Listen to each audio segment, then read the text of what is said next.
James Bond video games. There was a time when they were a staple of shop shelves and gamer libraries. Sometimes you'd even be lucky enough to get multiple Bond games in the same calendar year. That is, of course, until the proverbial suicide strychnine, otherwise known as 007 Legends, put a stop to the whole thing. I've covered a lot of Bond games on this channel, and a good deal of these were favourites of mine from childhood and my teen years that I still play to this day. I mean, the only reason I cling on to some of these archaic hardwares is because licensed video games like the Bond catalogue seem to be perpetually limited to their original forms, and who knows when I might wake up restless at 3 AM with a desire that can only be satiated by playing 007 Racing. The James Bond gameography is a mixed bag of good, bad, and 007 Legends, and this is a video celebrating 10 of what I consider to be the very best. And before we get into this list proper, I just want to make it clear that, as always when I talk about Bond games on this channel, I'm largely coming to these from the perspective of a Bond fan, rather than a hardcore gamer. Some of the positives I'm going to be citing when it comes to some of these games is how they capture the spirit of the cinematic James Bond and how they play for a Bond fan, rather than from a gaming legacy perspective. That is my long way of saying, please don't bash my balls in with a knotted rope for not putting N64 Goldeneye at the top of this list. Good evening, Mr. Bond fans, and welcome to the top 10 James Bond video games according to me. Let's get started, shall we? I could have given you the world. The world is not enough. Foolish sentiment. Family motto. Okay, confession time. Usually when I put together top 10s and rankings on this channel, filling out the list can be kinda easy, and then I tend to struggle with the placements of usually the top 5 or so. On this list, I immediately typed out 9 games, and then had trouble thinking of which other I was going to include in this number 10 slot. Not to say that the PlayStation 1 version of The World Is Not Enough isn't fun, it's just that the leap up in quality and enjoyment to the next slot on this list is gonna be huge. I don't consider this to be a sterling example of James Bond in video game form, but hey, I do have some fondness for this title as well as a good deal of nostalgia. Obviously, it's based on the 1999 Bond film of the same name, going so far as to utilise clips from the film in cutscenes to tell more or less the same story. Gameplay is from a first-person perspective as you blast through a variety of levels based on locations seen in the film. It's relatively simple stuff, there's no multiplayer or much variation from the FPS format. Some levels require a bit more stealth than others, and there's a nice bit in a casino where you get to play blackjack. You know what, and there are fun gadgets in places, and John Cleese reprises his role as R for the briefing voiceovers, which is a cool touch and certainly helps contribute to the Bondian feel of the thing. M has given you a radiation detector card, 007. Seeing that you will be going after a nuclear submarine and a madman with 6 kilos of plutonium, I think this card may come in handy. Honestly, I played this game quite a bit around about the time it came out, usually just to pass 30 minutes here or there. The levels are short and sweet, and yeah, it's a little clunky and lacking a bit of polish, but this came out around about the same time as 007 Racing, so hey, it could be worse. Quantum of Solace for the PlayStation 3, Xbox 360, and Nintendo Wii does what I don't think I've ever actually seen done before, and presents a movie tie-in game that is actually primarily comprised of levels adapted from a different movie. Yes, due to a rushed schedule, levels actually based on Quantum of Solace act as bookends to the main meat of the game, which I'd say are the levels based on Casino Royale. It's a little jarring at first, but given that the production of the movie was so breakneck, the game developers had little concrete material to actually adapt from, so it makes sense that instead they design levels based on an already finished product in 2006's Casino Royale. Anyway, Quantum of Solace is a lot better than it has any right to be in my mind. Yes, it's a bit of a Call of Duty clone. This was the first Bond game released under Activision, and those influences are felt, as are the pulled back Bond elements of the first few Craig films, so gadgets are a bit more muted, there are no tricked out cars, but for pure shooting action, I think the game does a lot right. I was also really into the online multiplayer on this for a while when I was playing this thing. I think it's a shame that it doesn't have more of a Bondian feel to it, but there are some good modes, and it often have a lot of people online, so I certainly played the online multiplayer way more than I have on any other Bond game. All in all, as Bond's first go on a new generation of console, Quantum of Solace did a lot of things right. It had a great cast and did well to replicate the feel of those first 2 Daniel Craig Bond adventures. Care to reconsider, Mr. Bond? Hey, James. For England? For England, Alec. Always for England.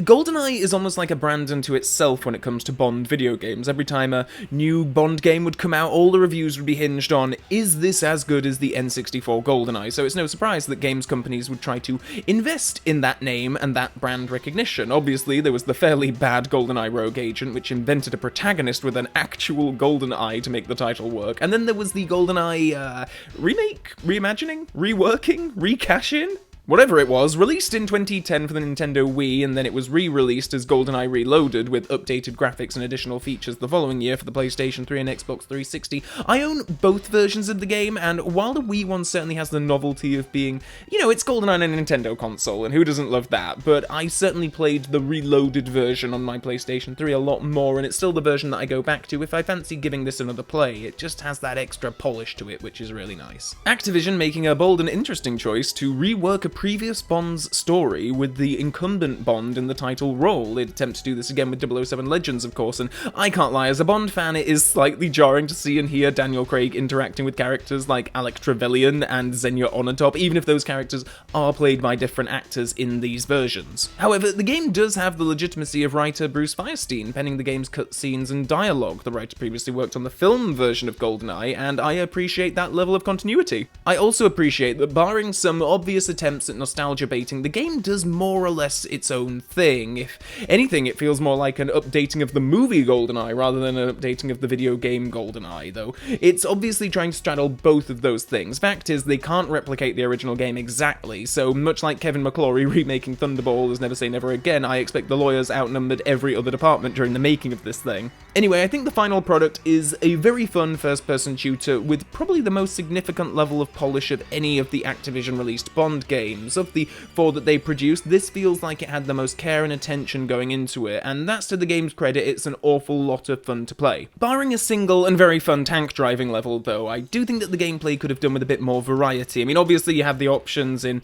most situations to either go in all guns blazing, or you can go in a bit stealthy, and that can affect whether more enemies get called in and whatnot, but these are very long levels, and I tend to get a bit of fatigue with them after a while. This isn't a pick up and play sort of thing, like a lot of Bond games are for me. I feel like I really need to carve out the time for this one. The multiplayer was a good deal of fun too. I have no idea if these things even still run anymore. I mean, obviously it's 2 generations of consoles ago, but much like Quantum of Solace, I put in a good few hours on the online of this a while back. It had some nice modes, and again, there was clearly a lot of attention given to this one, and they were trying to get in so many Bondian elements. I appreciated that, so I have a good deal of love for this one overall.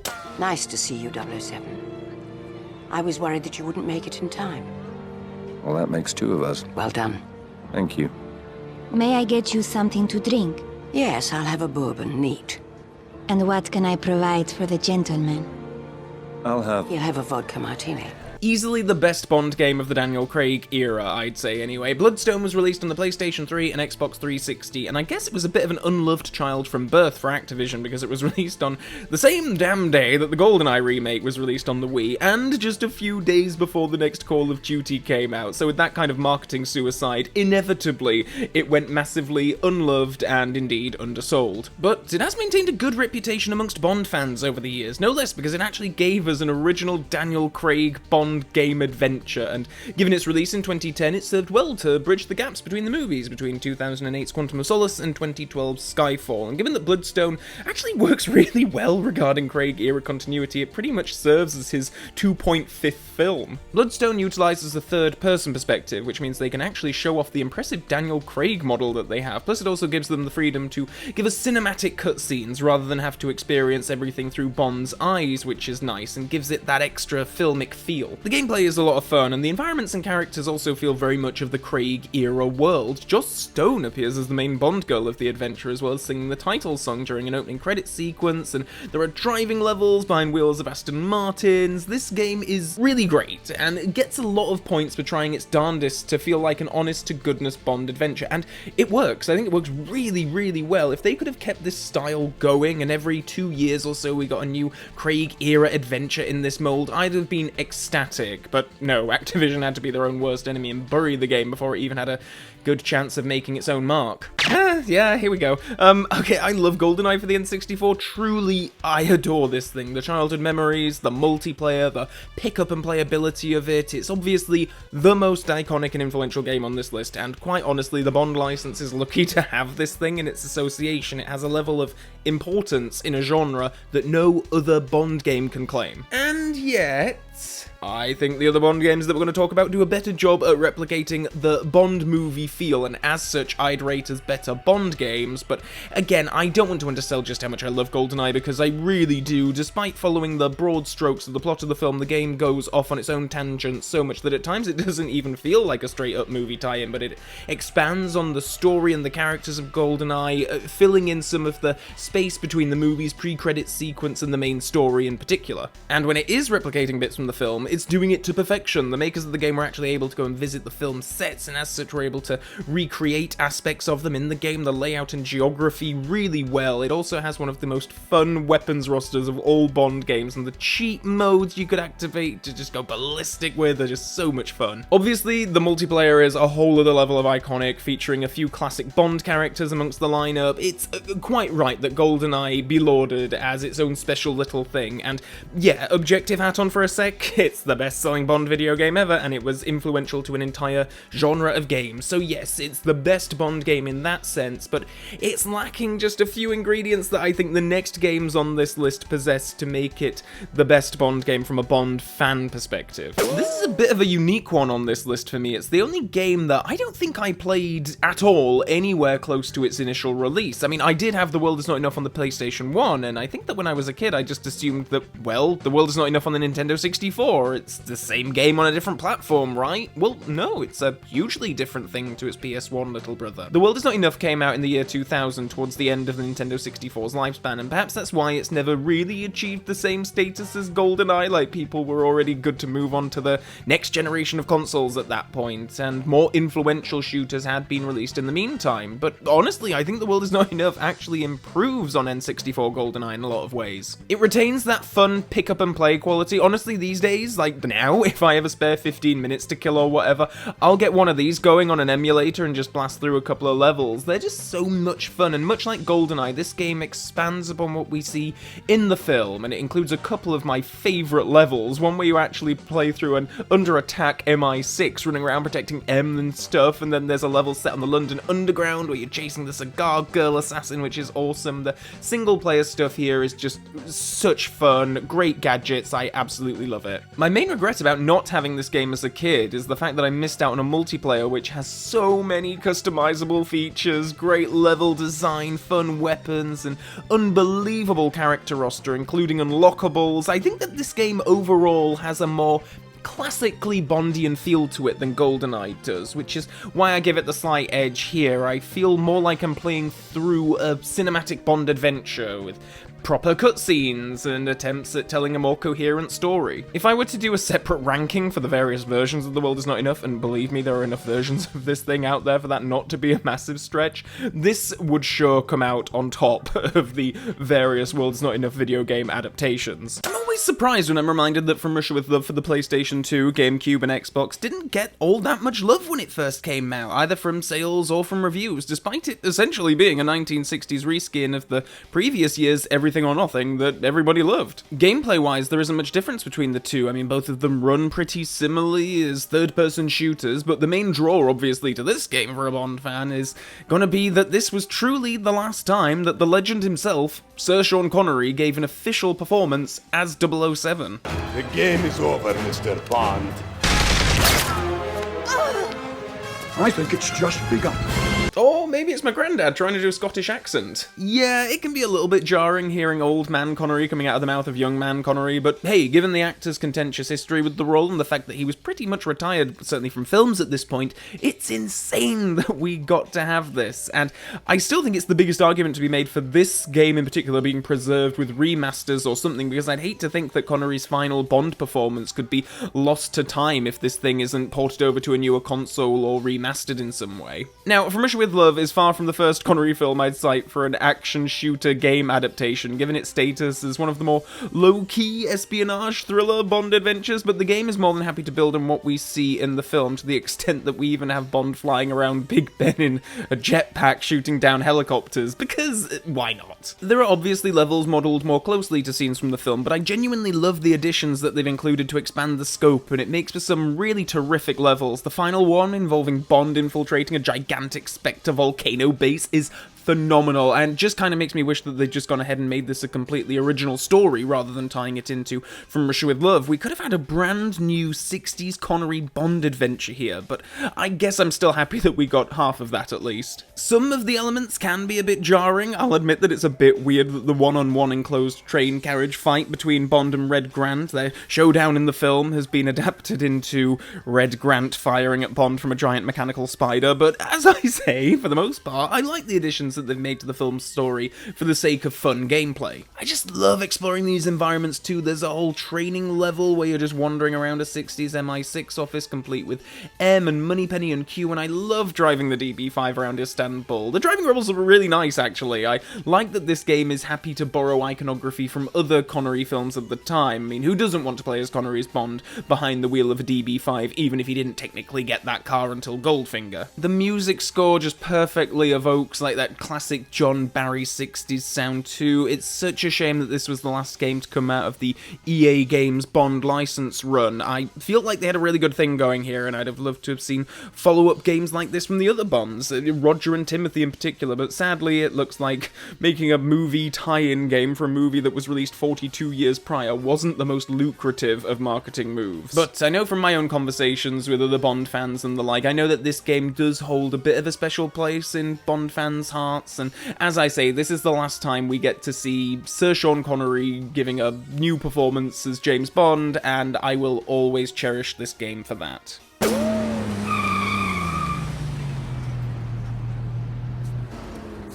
Nice of you to join me, 007. Sorry, I was delayed. I might get a bit of pushback from this, but hear me out, people. Agent Under Fire, Bond's first foray into the, at that time, latest generation of consoles, PlayStation 2, GameCube, and Xbox, and a game that started out life as yet another video game adaptation of The World Is Not Enough. Seriously, someone at EA Games must have adored that movie, because how many game versions of that thing did we really need? But after a bit of redevelopment, it eventually resurfaced as Agent Under Fire, a Bond game with an original story, and a James Bond with a new appearance. While I know some people really like it when a Bond game will use an actual Bond actor's likeness, in some ways I'm kind of the opposite. I like it when they use something original. Given that Bond's appearance changes as they move from actor to actor anyway in the films, it makes sense for me that if you're gonna try and create a Bond game universe, that yeah, why not have an original likeness as James Bond? While Agent Under Fire lacks a bit of that necessary polish, I think, it really captures the feel and style of the Bond films around the time of its release. The story about cloning feels like it could very well have been used in a full-on Pierce Brosnan Bond adventure, and the story even has a twist or two as it plays out. I do have fun watching these cutscenes. The game has a fast and frenetic pace. I know it gets pushback from some more ardent gamers who talk about how loose and imprecise the controls can be, and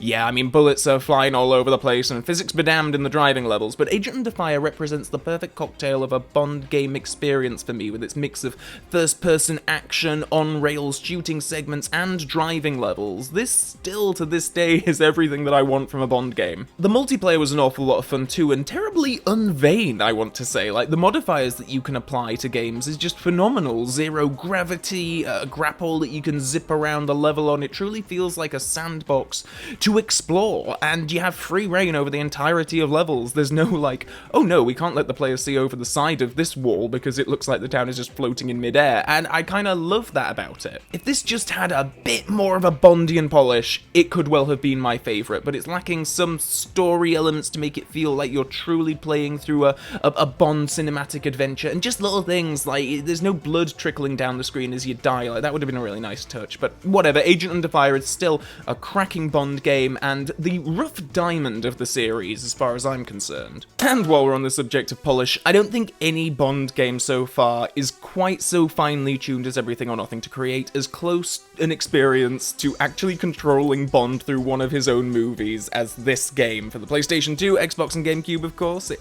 really raised the bar for Bond video games, and in terms of just overall polish, I don't think it's ever been matched. At this point, you probably got a very good idea of what my number one choice is gonna be, but it's very, like, I'll explain what just ekes it over Everything or Nothing when we get there, but I just want to make the point here that this could not be a closer run race. Released in 2004, Everything or Nothing serves almost as Pierce Brosnan's fifth Bond adventure, with the actor's likeness and voice being utilised for Bond alongside an all-star supporting cast of Judi Dench and John Cleese also reprising their roles from the films, as well as Shannon Elizabeth Meyer, Heidi Klum, and Willem Dafoe. Willem Dafoe is the villain in this thing. Like, that's how much they were throwing at this game. Like, he could easily be a full-on Bond villain in an actual Bond movie, never mind a game. Like, this is just absolutely perfect casting. Even Richard Kiel is back to reprise his role as Jaws in the main story, which is such a masterstroke. Like, having that character back in a Bond adventure like this could obviously at this time only have happened in a game or animation, and the fact that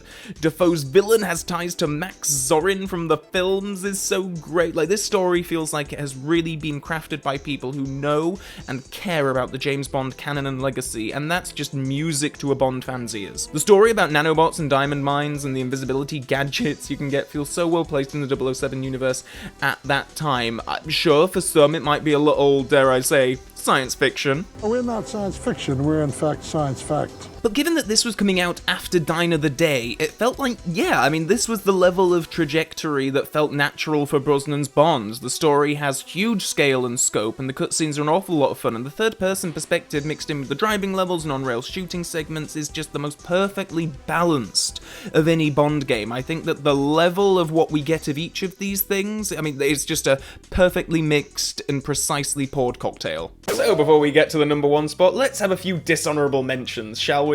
Yeah, 007 Legends. Cool to see some Bond alumni reprising their roles from the films of old, but a really rough, barely finished game that clunkily inserts Daniel Craig's Bond into a variety of past 007 adventures, and then they bookend it with Skyfall. Not only is the gameplay frustrating in places and repetitive in others, but given that this was the game that was supposed to be celebrating the 50th anniversary of the franchise, and it killed Bond games dead, it just has this aura of negativity about it, and yeah, not one that I'll be sticking on to play anytime soon. 007 Racing also gets a mention here. Shame that such a brilliant concept was squandered in this way. Clunky as anything controls, as well as a lack of, well, racing, makes for a maddening play, and I still have nightmares about those damn forklifts. GoldenEye Rogue Agent gets a slightly less than dishonourable mention. I mean, there are aspects of this thing that I like, the mashup of classic Bond villains is fun, but to actually play as a Bond villain should have been way more fun than this, and the levels are so stretched out that it's just not one that I ever feel the need to revisit. And with that, let's finally get to the number one spot on this list, which of course belongs to... By the way, who are you? The name's Bond. James Bond. Nightfire, released in 2002 for the PlayStation 2, Xbox, and GameCube. This is easily the Bond game I have poured the most hours of my life into over the years, and I have no doubt that nostalgia plays a good part of my undying love for this thing. This was truly the first time that it really felt like the story, graphics, production, it all felt so expertly tuned to really make you feel like you were playing through an honest-to-goodness Bond adventure. All the iconography is here, gun barrel, there's a pre-credits mission, and then there's an actual credits sequence complete with an original song, there's the blood trickle when you die, there's stealthy investigation mixed in with high-octane shootouts, and of course, a sacrificial lamb Bond girl. This game takes what worked with its predecessor, Agent Under Fire, and successfully finesses it into something that's really well polished. There's a great mix of first-person shooting, on-rails shooting, and driving levels, alongside a really nice blend of investigation and shooting action. The cutscenes are really nicely presented, and while the supporting characters are lacking the marquee stars of Everything or Nothing, they do perfect jobs. A wonderful mix of characters in this. So what just ekes this above Everything or Nothing for me? Well, just a personal preference for first-person shooting over third-person, really. I like how with the first-person perspective, it really puts you in Bond's head. You're actually seeing through Bond's eyes, and that's just incredible and really helps that immersive feeling. But the multiplayer, oh my god, the multiplayer, like, this is certainly just the multiplayer that I've spent the most hours on over the course of my entire life. When me and my school friends meet up, even to this day, every now and then we will crack out Nightfire, and I just love revisiting this. I've got so many great memories playing this thing. The game modes, the amount of classic Bond characters, the level design, the bots, I adore everything about this experience. For me, Nightfire, along with Everything or Nothing, represents such a perfect Bond game experience. They successfully replicate the feel of a Bond film and translate it to a video game environment, going the extra mile with attentions to detail, little things here and there that make the game feel like a dedicated Bond product, while also just being a blast to play and capturing the element of fun that a lot of Bond films have, like really leaning into the angle of, wouldn't it be cool to be this guy? The early to mid-2000s represent something of a golden era of Bond games for me, and I think for most Bond fans. EA Games did a wonderful job creating their own little Bond universe, and I so wish that they could have kept going with this, but hey, with the prospect of new Bond games on the horizon, I have my fingers crossed that we'll get something very similar someday soon. Thanks for watching, Bond fans, and on this video in particular, an extra special thanks to all of the Patreon supporters who support this channel. The reason why I'm making this video is because I hit a certain milestone on my Patreon page, so thank you so much to patrons like past and current, and like, why not future as well. Thank you so much for supporting this channel. It's incredibly kind that people do, and it's very humbling, and it constantly makes me want to better myself and make these videos better. So yeah, it means an awful lot, and thank you very much. And if you would like to find out how you can become a patron, then there is of course the link to my Patreon page below, along with links to my other social media pages. So you got my Facebook page, my Twitter page, and my Instagram page, and you can follow me on all of those things. The links are down below, so yeah, do follow me on those. And also below, if you've enjoyed this video, you can click the subscribe button and the Mrs. Bell notification button to stay super up to date on future video uploads that I make on this channel. And hey, while you're down there, why not leave a comment telling me your top 10 best James Bond video games? Are there any people out there whose like top 10 would include any games prior to the ones that I've mentioned on this list? I mentioned that I'm not much of a fan of some of the older, like 80s, more arcade style, Atari, all that kind of stuff. Those Bond games don't really do it for me, but do they for anyone else? Please do let me know below. And with all that being said, and until next time, Bond fans, so long for now.